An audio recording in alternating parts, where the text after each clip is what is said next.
अब जैसे खेत में हमने देखा ये ट्रैक्टर वाले ऊंचे शोर में ऐसी बेहुदी भजन गाने रागनी वो गाते हैं, ट्रैक्टर चलाते हैं, और वहाँ पर भगवान के भक्त अपना कान में लीड ला के और कोई मंत्र सुन रहा होगा या कोई शब्द सुनेगा, ट्रैक्टर चलाते चलाते नित्यनेम कर रहा होगा और सुन रहा होगा, मजदूरी करते करते भी आप ये कर रहे होगे।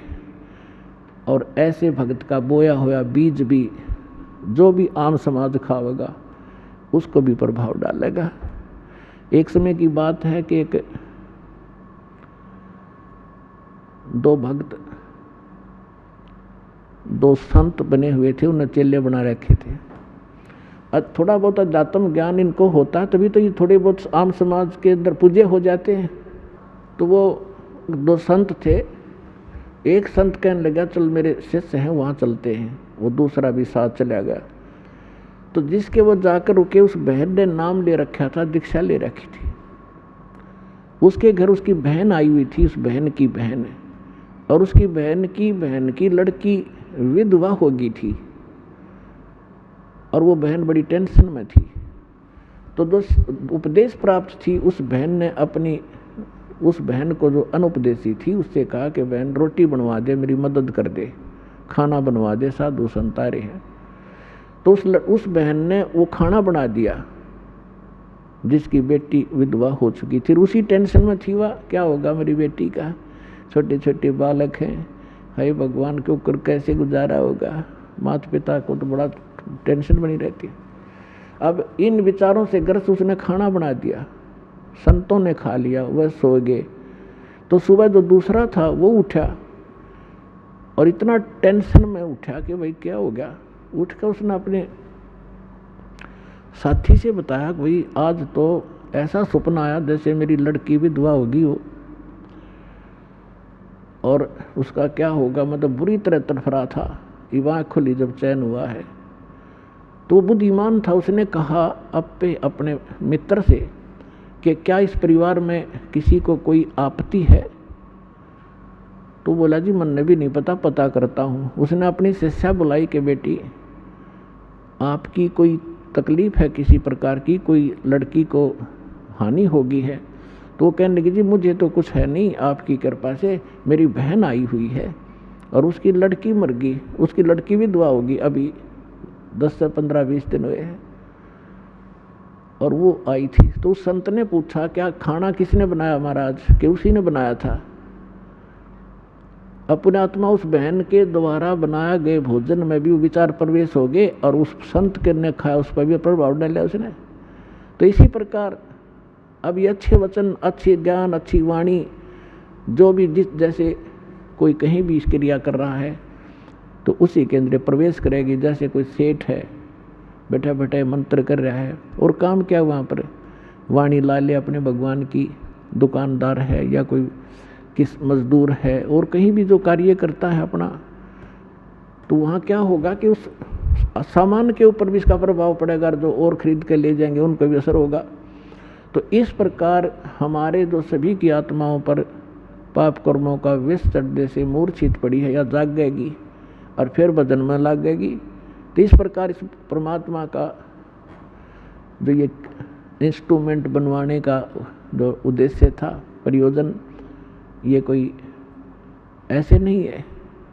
नहीं तो इसके अंदर सारी बकवास देखें, जब तक ये ज्ञान नहीं होता, कोई फिल्म देख रहा है, कोई और बकवास देख रहा है, कोई खेल देख रहा है, और अब ये ज्ञान होने के बाद कि ये बकवास छोड़ के इसमें भगवान देखो, परमात्मा का नाम सुनो, ज्ञान सुनेंगे, तो यही इंस्ट्रूमेंट जो दुरुपयोग करके हमारा जीवन नाश कर रहे थे ये हमारे जीवन को सफल करेंगे। तो परमेश्वर आपको क्या बताना चाहता है दास परमेश्वर के इस ज्ञान के माध्यम से कि आप यहाँ जिस दिन से दीक्षित हो जाते हो आपका वो एक मानुष जन्म प्रारंभ होता है। उससे पहले आप मनुष्य शरीर अवश्य था लेकिन कर्म मनुष्य के नहीं थे। सभी सद्ग्रंथ, सभी संत और खुद परमात्मा आकर बताते हैं कि परमात्मा इस मनुष्य जीवन की प्राप्ति आपको केवल परमात्मा प्राप्त करने के लिए और जरा और मरण के संकट से छुटवाने के लिए ही प्राप्त होता है। आपको ज्ञान संपूर्ण होता नहीं, और संसारिक लोगों से जो ट्रेनिंग आपको मिलती है उसमें दृढ़ हो ही जाते हो। कोठी बना ले बेटा, उस लड़के ने देख ले थोड़े से दिन हुए नौकरी लगा था और 2 कोठी बना ली, तो हमारे वो इंजेक्शन लग जाते हैं। हम फिर वही टारगेट लेकर आगे चलते हैं नौकरी में या कोई बिजनेस में, कोठी बनाऊं, प्लाट लूँ, कार लूँ बढ़िया सी, और 1 मिनट में मृत्यु हो जाती है और कोठी कार धरी धराई रह जाती है। कबीर साहब कहते हैं राम नाम कड़वा लगे, राम नाम कड़वा लगे, ये मीठे लगे दाम, दुविधा में दोनों गए, भाई माया मिली ना राम। पुणात्मा, इस अध्यात्म मार्ग से जब आप परिचित हो जाओगे, आपको कोई किसी प्रकार की भी शंका डाउट नहीं रहेगा। जैसे आपको ज्ञान वही होता है, प्रमाण वही होते हैं, उदाहरण वही होते हैं जो रह रहकर पूरे वर्ष सुनाए जाते हैं, और आपकी आत्मा को ये ज्ञान और ये प्रमाण कितनी बार सुने उतनी बार अच्छे लगते हैं, तो आप स्वस्थ हैं। और जिसको ये महसूस होता है कि ये सत्संग तो मैंने पिछली बार भी सुना था, ये बात सुनी थी, तो ये आपकी कमजोरी है, आपके कोई वीकनेस आत्मा में आ चुकी है। जैसे एक स्वस्थ व्यक्ति होता है, वो सुबह खाना खाता है, रोटी वही होती है, थोड़ी बहुत दाल सब्जी में बेशक फर्क हो जाए, अंतर हो जाए, और सुबह खाना खाया और शाम को वही रोटी फिर रखी है और आपको रुचि नहीं बन पा रही है, तो आप अस्वस्थ हो गए हो। और यदि आपको वही रोटियां फिर उसी तरह रुचिकर लग रही हैं, तो आप स्वस्थ हैं। और दिन में 3-3 बार खाते हो, रुचिकार लगती हैं, तो आप स्वस्थ हैं। इसी प्रकार अब ये ज्ञान वही है, और जितनी बार सुने और जितनी बार ये आपको, उतनी ही बार आपको ये अच्छा लगना चाहिए, तो आप स्वस्थ हैं। अन्यथा आपको फिर कोई पाप कर्म ने घेर लिया। अब जैसे रोगी व्यक्ति है और वो भोजन प्रतिदिन खाता है 2-2, 3-3 बार, और जब वो रोगी व्यक्ति हो जाता है वो, तो उसको एक समय भी 1 ग्रास भी खाने की रुचि नहीं रहती। कारण क्या हुआ कि उस रोग ने उसके शरीर की व्यवस्था खराब कर दी। जो मीठी वस्तु थी, खाने योग्य पदार्थ थे, वो भी कड़वे लगन लगे। उसका तरीका क्या है? उसका तरीका ये है कि कड़वी, जैसे किसी को मलेरिया हो गया और उसने वो कड़वी कुनीन रोटियां तो भी कड़वी वो खानी पड़ेंगी, ना चाहते हुए भी खानी पड़ेंगी, चाहे वो रुचि कर लगे चाहे ना लगे। उनके खाने से फिर धीरे धीरे बुखार ठीक होगा, जबर ठीक होगा, तो वह रुचि भूख बढ़ेगी और फिर स्वादिष्ट, स्वस्थ होते ही फिर स्वादिष्ट हो जाएंगे।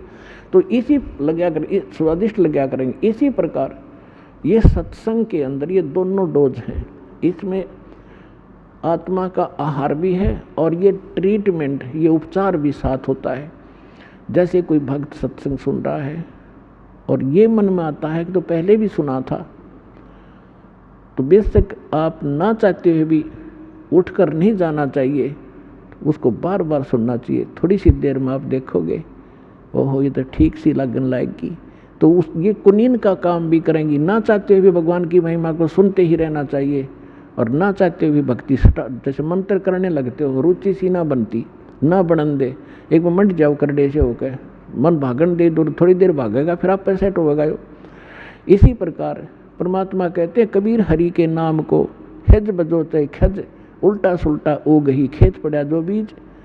अब परमात्मा के नाम में लग जाओ, चाहे हज यानी अपनी रुचि से या खज के माथा सा ठनकते हुए भी शुरू कर दो। और कहते हैं जैसे खेत में बीज पड़ गया, उल्टा पड़ो चाहे सुल्टा उगेगा। तो इस प्रकार आपने इस ज्ञान को सुनना चाहिए। अब जैसे हमने जो ट्रेनिंग समाज से मिली, जहाँ भी गए उन्होंने यही कथा सुनाई, क्या कर रहा है बेटा कि इंजीनियरिंग कर रहा हूँ। अच्छा क्या लगेगा? जेई लगूंगा। कोई कहे मैं एसटीओ लगूंगा। अच्छा, हमारे गांव में एक लड़का था भाई फलाने का सर, वो जेई लगा था, उसने एक कोठी वहाँ बना ली और एक प्लाट खरीद लिया और उसने न्यू कर लिया। तो हमने फिर वही सोच हो जा हम BCA बनावाएंगे, जेई लग के या एसडीओ लग के, तो वो इंजेक्शन लग गए तो हम उधर प्रेरित हो गए। अरे ज्ञान सुनाएंगे भगवान का तो हम इधर दृढ़ हो जाएंगे। वो तो हमें जहर दिखाई देगा, कोठी और बंगला में सारा जीवन नाश कर देना, मामूर्ख व्यक्ति का काम दिखाई देगा। तो इसी प्रकार सत्संग में आने से, इस ज्ञान को बार बार सुनने से आपको दृढ़ता आएगी। कबीर साहब कहते हैं, देखो हम यहाँ माया मांगने आते हैं, परमात्मा कहते हैं ये तो मैं रूंगे में दूंगा आपको फ्री में, ये तो आपको फ्री ऑफ कॉस्ट दूंगा, ये तो हमारा सौदा भी नहीं है, ये तो वैसे दूंगा आपको। अब रूंगे की परिभाषा बताऊं थोड़ी सी क्या होती है। पहले हमारे गांव में, सभी गांव में ग्रामीण में ऐसा था, पैसे वैसे होते नहीं थे, ऐसे ही जैसे कोई सब्जी बेचने आया या कोई और सामान प्याज बेचने आया या कोई और सामान लेके आता, तो हमारी दादी जी क्या करती थी, गेहूँ का बेला भर ले जाती और उसको पूछती, भाई ये कैसे देगा टिंडे तू? वो कहता जी गेहूँ के 2 बार दूंगा। बोला तोल दे। और जब तो सौदा तो कर लिया गेहूँ का, 2 बार तुलवा लिए, 1 किलो के 2 किलो ले लिए, किलो गेहूँ के बराबर। फिर यूँ क्या करती, भाई रूंगा और दे। रूंगा माने बिना बगैर सौदे में अलग आइटम, वो एक आधा टिंडा ठाका और घेर देता, ले दाई रूंगा ना भाई थोड़ा और देख दो, वो देख दो और घेर देता, बुढ़िया राजी हो जाती। तो ये रूंगा माने फ्री ऑफ, वो तो फालतू का। तो जो असली सौदा हम आपको यहाँ देंगे करेंगे, वो जन्म और मरण के इस दीर्घ रोग का नाश करेंगे। और जो आप यहाँ मांगने आते हैं तो रूंगे में देंगे आपको, अगले हो जा राजी। जो संसारिक संपत्ति जो आपको आवश्यक होगी और आपके कष्ट जो आपके ऊपर संकट आ रहे हैं तो रूंगे में ठीक करेंगे कबीर भगवान हमारे। और असली दुख तो आपका, असली सौदा तो ये है जो आपका जन्म मरण का रोग काटेंगे, जो पृथ्वी पर इस ब्रह्मांड में कोई नहीं कर सकता इस काम को, जो सतलोक आश्रम बरवाला जिला ये सारा हरियाणा में आपको आज उपलब्ध है।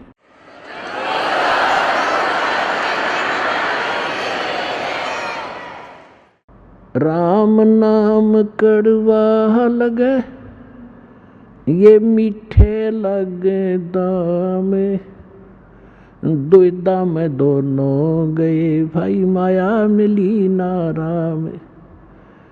अब इन्हीं इंजेक्शनों से प्रभावित व्यक्ति, एक बार ये दास मेरे पूज्य गुरुदेव जी के सतलोक गमन के उपरांत उनके आदेशानुसार दीक्षा नाम सत्संग करने लगा। तो हमारे पूज्य गुरुदेव जी का एक आश्रम मोघा के अंदर है, रेलवे स्टेशन के पास, और एक तलवंडी भाई जिला फिरोजपुर के अंदर है। तो जिला फिरोजपुर के अंदर जो तलवंडी भाई एक कस्बा छोटा सा बरवाले जैसा ही, तो वहाँ हमारे गुरुदेव जी के कुछ शिष्य थे। तो उन्होंने आग्रह किया कि आप यहाँ भी सत्संग किया करो। गुरुजी चले गए तो हमने सेकंड संडे यानी द्वितीय रविवार तलवंडी भाई में सत्संग शुरू कर दिया, हम जाने लग गए। तो इस सत्संग को सुनकर प्रभावित तो आम व्यक्ति हो ही जाता है। तो उनके वहाँ कोई बुढ़िया की मृत्यु हो गई थी, उसके शोक व्यक्त करने के लिए कोई उनका रिलेटिव आया हुआ था। वो धनी व्यक्ति था, चंडीगढ़ का वासी था। तो उन्होंने उससे कहा कि शुक्रवार को आया था, वो शनिवार को जाना चाहा था शाम में 4 बजे से। उन्होंने कहा कि आप आज रुको, कल सत्संग होगा, आप सत्संग सुनकर जाना। तो वो कहने लगा मैं सत्संग बहुत सुनता हूँ, मैंने सब सुन रखे, मुझे काम जरूरी है, जाना पड़ेगा। तो उन्होंने भक्तों ने ये भी कहा कि सत्संग आपने जरूर सुने होंगे, लेकिन ये सत्संग कुछ उनसे भिन्न है, आप सुनो, हमारी प्रार्थना स्वीकार करो। वो कहने लगा नहीं नहीं, मेरा एक बहुत कंपलसरी काम है, एक कोई पार्टी आवेगी, उसके साथ मेरा एक एग्रीमेंट होना है कोई कार्य का, और उसमें मुझे 5 लाख का बेनिफिट होगा। सन 1997 की बात है। उस समय के 5 लाख आज के तो मेरे ख्याल में 50 लाख होंगे। तो उन्होंने फिर प्रार्थना की कि कोई बात नहीं, कब आएंगे, किस टाइम आएंगे? कहना कल वो 1 बजे आएंगे। और मैंने उनके लिए सारी पार्टी पूर्ति का अरेंजमेंट करना है। तो उन्होंने फिर काफ़ी कहा, पर वो नहीं मानने वाला था, वो चला गया। अब वो वहाँ से 4 सदस्य थे घर में, 4 पति पत्नी, 1 लड़का 1 लड़की, और मारुति कार ले रखी थी। चंडीगढ़ के पास आकर एक ट्रक खड़ा, थोड़ा सा अंधेरा हो गया, आगे एक ट्रक खड़ा था बजरी का भरा हुआ, उसके पिछले व्हील निकाल रखे थे चारों और जैक ला रखा था। अब उसने तो 5 लाख घूमे थे माइंड में, कुछ भी ना दिखा था, स्पीड पूरी कर रहा। वो ट्रक के नीचे घुस गई वह कार, वो जैक कट गया और लोडी ट्रक बजरी का भरा उनके ऊपर पड़ गया। चारों के चारों 8 10 स्पॉट मर गए। अब चाट ले उस 5 लाख के बेनिफिट ने, सिर पर धर ले, वह कोई ठीक गई और पता नहीं कहाँ भूत बने अंडेगा। तो पुण्यात्माओं, परमात्मा के इस ज्ञान को आधार बनाओ। ये बातें कहने सुनो की नहीं, ये कर पाड़ने की हैं। राम नाम कड़वा लागे, ये मीठे लगे दामे, दुविधा में दोनों गए, भाई माया मिली ना राम। है। अब्राहिम सुल्तानदम एक संपन्न सम्राट था, सारी सुविधाएं थी उसके पास। 18 लाख घोड़े थे, 18 लाख। हमारे गांव में पुराने समय में यदि किसी, आजकल तो इन कारों की महिमा है, जिसका कार है वो साहूकार माना जाता है। उस समय जिसके घर पर घोड़ा या घोड़ी होती उसको सेठ माना करते, बड़ा भाई चौधरी आदमी है, घोड़ा रखा है। एक घोड़े से महिमा बन जाती थी और उसके 18 लाख घोड़े थे, और संपत्ति कितनी होगी। और वो उसमें इतना मस्त था, परमात्मा ने उस दलदल से उस आत्मा को निकालना पड़ा। अब थोड़ी सी कथा सुनाते हैं अब्राहिम सुल्तानदम की। एक अब्राहम सुल्तानदम नाम के मुसलमान बादशाह थे इराक के अंदर। एक बलख नाम का उसकी राजधानी थी, शहर था, और ये बहुत संपन्न राजा था। ये पिछले जन्मों का परमात्मा का प्यारी आत्मा थी। कबीर साहब कहते, जो जन मेरी शरण है ताका हूँ मैं दास, और गेल गेल लाग्या फिरूँ हूँ जब तक धरती आकाश। कितने दयालु मालिक परमात्मा की आप कभी ना कभी शरण में अवश्य रहे हो पुण्यात्माओं। ना सतलोक का सरबरवाला में आप नहीं आ सकते। परमात्मा ला रहे हैं आपको 100 कारण बना के, भटक तो वो रहे हैं आपके लिए। किसी अपनी प्यारी आत्मा को भेजते हैं, कोई संदेश देते हैं, कोई पंपलेट के माध्यम से आकर्षित होता है, कोई पुस्तक से, कोई टीवी देख करके खिंचा आ रहा है। तो ये सारा साधन ये परमात्मा आपके लिए करवा रहे हैं। आप कभी ना, आप वही 64 लाख में से हो जो सबसे पहले ही आएंगे।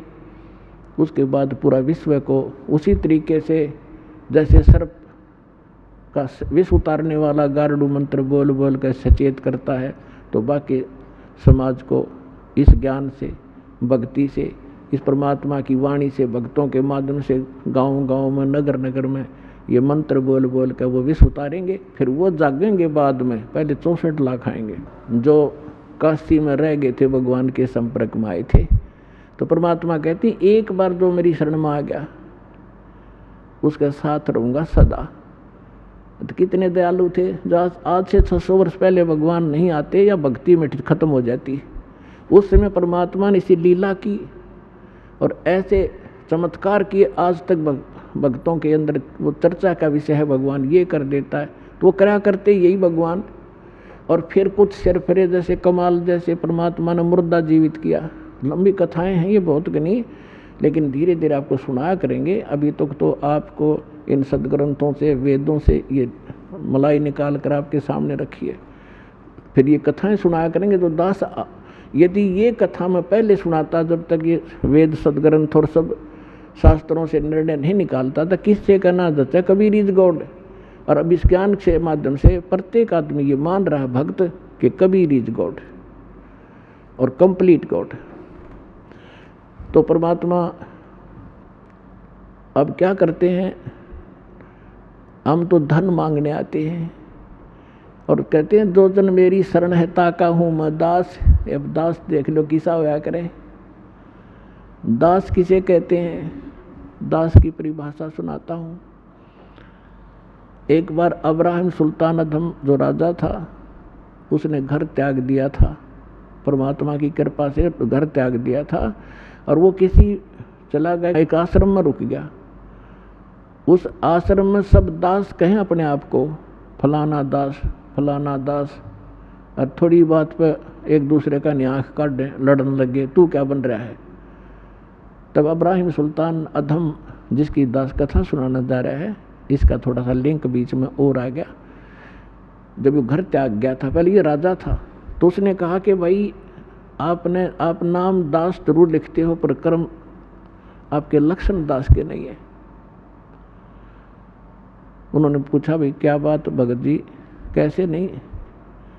उन्हें पता था कि राजा था और ऐसे राज त्याग करा है। तो उसने कहा कि जब मैं राजा था हम गुलाम लाते थे, गुलाम दास, तो मैंने, क्योंकि धार्मिकता मेरे अंदर थी, मैं गुलामों का ध्यान बहुत रखता था, कोई इसको कष्ट ना हो, तो मैंने उससे पूछा कि भी गुलाम आदमी पहले मनुष्यों को मोल लिया करते, गुलाम जैसे आजकल पशुओं को लाते हैं, राजा लोग या सेठ साहूकारों के वहाँ वो नौकर रहा करते थे, उनको जो मर्जी झूठा कुटा टुकड़ा दे दिया, उनकी सब स्वतंत्रता समाप्त हो जाती थी और जो यस जो कह दिया वही करते थे, आगे यस कर सकते थे, नो नहीं, और उनकी सो इच्छा कुछ नहीं होती थी गुलाम की। तो अब्राहिम सुल्तान ने कहा कि मैंने उससे पूछा कि ए गुलाम तेरा क्या नाम है। उसने कहा कि दास को जिस नाम से पुकारोगे गुलाम का वही नाम होगा, हमारा कोई नाम नहीं होता, कोई बुंडा सुंडा गुंडा कुछ भी कहना हाजिर खड़ा पाऊंगा। आपको कौन सा भोजन रुचिकार है। कहने लगा दास की कोई इच्छा नहीं होती, जो झूठा कुठा दोगे हम उसी में संतुष्ट होते हैं। तो पुण्यात्माओं कहने का भाव ये है कि वो दास और अपने मालिक के सामने जो आज्ञा होते ही सब कुछ लिए खड़ा रहता है उसको दास कहते हैं। तो कबीर साहब कहते हैं कि जो जन मेरी शरण है और ताका हूँ मैं दास, और गेल गेल ला गया फिरूं जब तक धरती आकाश।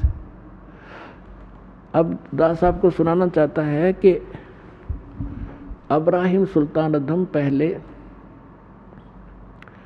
सतयुग से ही चली हुई आत्मा आ रही थी और फिर वो सम्मन नाम का एक मनियार बना, फिर वही व्यक्ति पार ना होकर के भक्ति कुछ करता रहा मालिक के साथ रह के, फिर वो एक 9 शेरवां का बादशाह बना, 9 शेर खान।